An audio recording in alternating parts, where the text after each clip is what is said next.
Welcome, everyone. Welcome to Lessons from the Field. This is a series of interviews we do with a diverse array of guests who have a common thread, and that is a passion for pharmacy and pharmaceutical sciences. And we're very happy today to be featuring Tamy Leung, who is a PharmD graduate from 2002. She also has a master's in public health. She's board certified pharmacotherapy specialist, a certified diabetes educator, and also certified in advanced diabetes management. Dr. Leung is currently the Accountable Care Organization Coordinator for the Centers for Medicare and Medicaid Services, and she's based in San Francisco. As usual, I'll ask Tamy some questions, and these questions will elucidate insight for those listening on her career and her experience for the benefit of students, alumni, and friends of the college that might be listening. So Tamy, why don't we go ahead and get started? I guess if we could just have you give us a brief overview of your career since you left the College of Pharmacy. I know it's been a little while, so and you've done a lot. So go ahead and give us that overview. Yeah, sure. So I just want to start with, during my last year at UIC, I received an Air Force scholarship for my P4 year. And so upon receiving the scholarship and the monthly stipend, I owed a 3-year commitment to the Air Force. So after I graduated, I went to officer training school at Maxwell Air Force Base down in Alabama, and then after that I was assigned to Patrick Air Force Base in Florida, and so I was there for about 2.5 years working as an outpatient pharmacist. After that, I transferred to Okinawa, Japan, for another 3 years, and it's also another outpatient pharmacy. And then after that, I was at Travis Air Force Base in Northern California, which is about an hour northwest of, actually east of San Francisco. And so during the time when I was in the Air Force, I had the opportunity to work in outpatient clinic, in hospital, pharmacy, and also working in Coumadin clinic and providing presentations to physicians, nurses, also coordinating the PNT, the Pharmacy and Therapeutics meeting, approving non-formulary drug requests, tracking the pharmacy budget. Just overall a good experience. After 8 years, I separated from the Air Force and then applied to the U.S. Public Health Service program, which is another uniform service, so that my time in the Air Force would carry over into, counting for my retirement. So in the U.S. Public Health Service, I decided to hone, my clinical skills. So I wanted to work in a hospital setting. And Indian Health Service was an agency that I selected because they're known for their clinical services from the pharmacy perspective. So I was stationed in Tuba City, Arizona, which is northern part of Arizona, and it is in the Navajo Nation area. So it was a 75-bed hospital there. So from there, I had the opportunity to work with patients with diabetes in the Coumadin clinic, inpatient, outpatient, and also immunization clinic. So overall, it was a really great clinical experience for me.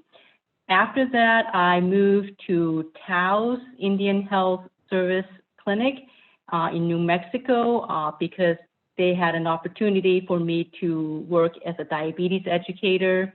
So I was there for about 3 years. And then the last year, I was selected to work as an acting CEO for the clinic. And that was a really great experience as well.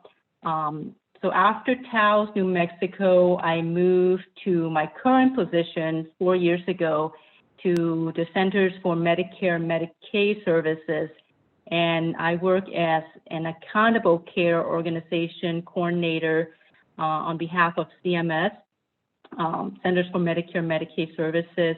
So we have a program called Medicare Shared Savings Program, and I serve as a liaison to help answer questions from accountable care organizations, have monthly conferences with them, and also help them understand some of the requirements and policies for the Medicare Shared Savings Program. Wow. Well, thank you. I mean, the experience and everything that you've done since you left school really is impressive. Not only have you seen all different parts of the country and overseas, but really had a probably interfaced with a lot of different kinds of people and so forth. So really, I think great example for what our students can do. Before I go to the next question, I just wanted to ask you a little bit more on your role in CMS. So I know you're working with the accountable care organizations, and there's designated healthcare institutions across the country that have, received that designation as an accountable care organization. What could you give us a little bit more detail or specifics on the kinds of questions that you're answering for them, or what you do more on a daily basis? Yeah, sure. So to apply to be an accountable care organization, usually provide, entities like hospitals and clinics, they come together. The mission is really to help reduce Medicare expenditure. I think for most of us who are in the healthcare field, we know that the healthcare expenditure is essentially just exponentially growing. And we have a very high percentage in the next 10, 20 years of Medicare beneficiaries. So the mission is really for these accountable care organizations to help reduce expenditures. And if they can meet a certain quality standard and also reduce the expenditures of their assigned population, they actually can get some money back financially from Medicare. Some of it, and so the program has been around since 2012, and so it's still ongoing.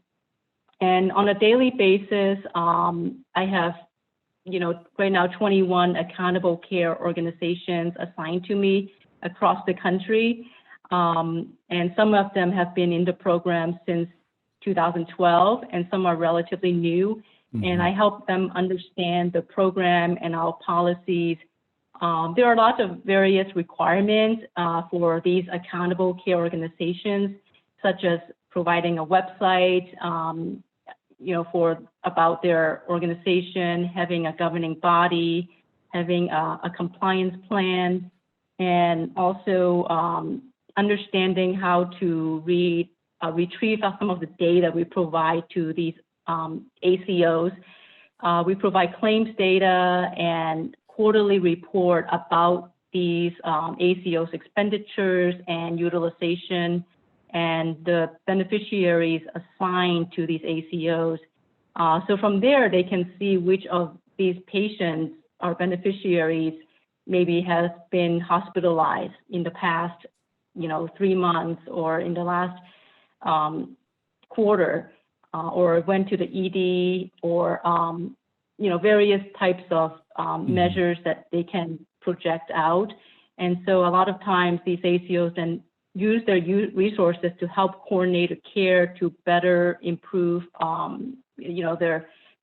the coordination and health for these patients.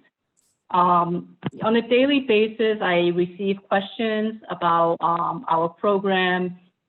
We have various technical some policies and software they need to use to download some of our data. And also we have federal regulations, about our program, helping them navigate through some of those, understanding and interpret some of those policies. So that's my role, currently at my job. Well, thank you for filling us in on that. That's fantastic. I guess one other question I wanted to ask you before we move on, and just a little more information about the U.S. Public Health Service.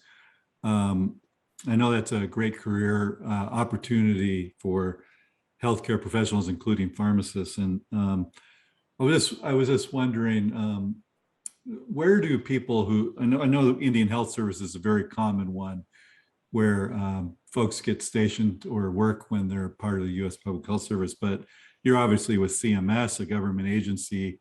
What other, I guess, settings or organizations can you work in as a U.S. Public Health Service employee or service member? Yeah, a lot of pharmacists work in the FDA also, Food and Drug Administration. Mhm. That's another big cohort of pharmacists where they are located, they're working.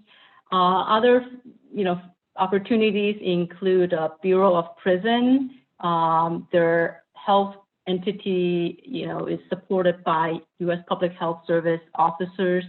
And then the Immigration and Customs Enforcement Agency as well. And then there are also some DoD, Department of Defense positions and centers for CDC, Centers for Disease and Prevention as well. So various agencies that, I guess officers and also pharmacists can work at. Yeah, well, that's nice. A lot of opportunities. So, well, let's move on, Tammy. Thank you so much for that background. I guess given all of your experience and impressive career, I think what I wanted to ask next was what specifically has been kind of a highlight for you or given you the most satisfaction? I mean, obviously, you've been working with a lot of different kinds of patients and got involved in everything from management to now healthcare expenditures and controlling that. What's given you the most satisfaction in your career so far? I think my most satisfying job or role is working as a certified diabetes educator and manager of the diabetes grants program. When I was in Taos, New Mexico, I had the opportunity to work at the top of my licensure, and I collaborated with, providers, dentists, and other health professional and department in providing a comprehensive care for many of the patients. And, some of those duties, not just, include not just, evaluating the medication therapy, but also providing nutritional assessment, basic nutrition advice, completing foot exam, administering, needed vaccines for the patients, insulin titration, and helping them monitor their blood sugar. So it was just a very meaningful work for me, and seeing those patients progress through their management of their diabetes. And I have very few patients actually were able to get off insulin as well, by just managing their nutrition and exercise. So that was really amazing to see those types of outcomes for the patients. And so that's pretty much, I think, one of the most satisfying positions that I was involved in. I can imagine, and I hear that a lot about folks that work for the Indian Health Service. It's a very rewarding experience because of the latitude that you have and the ability to collaborate, but also be responsible for the care and see the outcomes of that in those patients that really obviously need it. So great work. Of all of the things you've done, what are you the most proud of in your career so far? When I was the acting CEO for the Taos Indian Health Clinic for the last 9 months that I was there, it really gave me a high-level overview of how a rural health clinic operated. And from there, I collaborated with 6 different department heads and we were going through, the AAA-HC, the ambulatory healthcare accreditation. And obviously, I've never had experience going through the accreditation. So it was a good learning experience for me, and just working collaboratively with other department heads and the staff.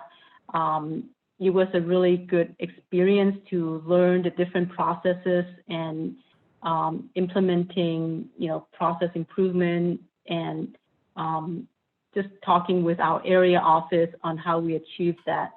After we passed the accreditation, we also received the patient-centered medical home status, which is valuable, especially for various payers. They may provide incentive for that status. So after that, it was just a really memorable experience, and we've heard a lot of great feedback from our patients and our staff as well, after that accreditation. Was it that experience and your involvement in management and so forth that led you to your current position with CMS and everything that you're doing, in controlling healthcare costs on a kind of global level, or was there some other motivation for that switch in your position? I think it's just that, I just wanted to try a little bit something new. So I decided to, and then try to get back to a little bit more urban location. Oh, right. So so I applied to, the San Francisco CMS position. And that was the first position that, I applied to, and they offered me the position in San Francisco CMS. I see. Different taste of the federal government. Yeah. Well, you've really gone from, caring for individual patients, when you were with the Union Health Service, and even also when you were in the Air Force, but then to more, the broader kind of clinic management, the system, and now almost like a national level kind of population health role. So you've really changed your focus, which I'm sure is really rewarding and keeps it interesting. So turning now maybe to, all of these changes in your career over time. Obviously, you've had to reinvent yourself kind of each time. How have you managed to keep on top of your game, or pertinent knowledge base and everything else? How do you find ways to stay relevant? I think when I was working in large facilities, the hospital setting, there's always some type of presentation, journal club, grand rounds, that type of information presentation that you can network with your colleagues, and even just learning from the students. They're coming fresh from the universities. They have the most latest, information. I think just networking with colleagues and attending some of these presentations. I also attended, a lot of various conferences, such as American Diabetes Association Conference and American Association of Diabetes Educator Conference. So it's been valuable, I think, just attending some of these conferences and just learning from the latest presenters and researchers on the latest guideline. And of course, right now we're also in the virtual kind of mode. So I've been attending some of the virtual conferences and presentations. I think it's a lot more accessible now. You don't have to, fly and spend money on some of these conferences. And I'm also like a lifetime member for pharmacistletters.com. So I get CEs every month, and including a lot of various certification information as well from them. Yeah. So that's how I've been kind of keeping up. And it's definitely not easy trying to keep up, as health professionals. We have our day job, and then sometimes trying to keep up with the clinical skills is definitely can be challenging. Yeah, absolutely. Especially the further you get away from, direct patient care, as you have, sometimes hard to stay on top of all of the new advances in medicine. But sounds like you've done a good job with that, and the networking, I'm sure, and obviously the CE is important. So the next questions I wanted to ask you are kind of all related to advice that you might give to our students and alumni and others, people that might be listening, but starting off kind of more globally and then working down to folks that are earlier in the career and then maybe who are more interested in roles like you've had. But let's start with kind of your advice or tips for success generally in work and then life. One of the success in life and work for me, and that I think is applicable to others, is just to have a sense of humility, to learn from others, listen and seek to understand different perspectives, before making an impactful or tough decision. And I always think about how that decision will be translated down the road and the implication it has on other people that may be affected by the decision. I try to avoid making rash decisions during, when you're emotionally engaged or heightened state. So I try to wait a few days, let the emotion subside before making a really impactful decision. I think always listening to others is important, and evaluating the consequences before, making a tough decision, I think it's important. Yeah, well, that's such great advice. I think, yeah, I totally agree with it too. I mean, the waiting and not making rash decisions and in the moment and reflecting on the impact of those decisions really is important for all of us. So thank you for that. How about for folks that are just coming out of a program like ours, the PharmD program, or maybe out of a residency, starting their careers? What advice do you have for them for, what they should be thinking about or planning for or strategizing on? I would recommend to keep an open mind and explore some of the unique rotations during the P4 year. I think it really opens up and broadens, the perspective that there's so many opportunities out there for pharmacists. Mm-hmm. I think one of the things that I didn't get a chance to do is just doing that. Actually, my P4 year, I really focused on just clinical rotations. But actually, for pharmacists, we have the skill sets and the knowledge, to really do a lot of different things in various areas and really have an impactful outcome. Also, I advise to keep in touch with pharmacy friends and colleagues at work. It's a great for networking, and sometimes you get the job, not by, it's really by who you know out there. So sometimes it helps in obtaining different positions. And then also to keep your resume or CV updated regularly, because sometimes physicians may have a short application deadline. So those are some of the advice that I would recommend for a young pharmacist. For folks that might be interested in a path similar to yours, whether it be, in public health service or armed forces, or, in the more recently, in I guess, expanding beyond patient care clinical setting that you've worked in into things like CMS. I'm not sure, but maybe reflect on that. And if somebody's thinking about applying to the uniform services, Army, Navy, Air Force, or U.S. Public Health Service, one needs to be very flexible and patient, and also have an open mind. As I mentioned, I had, being an officer in any of the uniform services, you have to move usually, especially the armed services. You have to move every 3 to 4 years to a new location.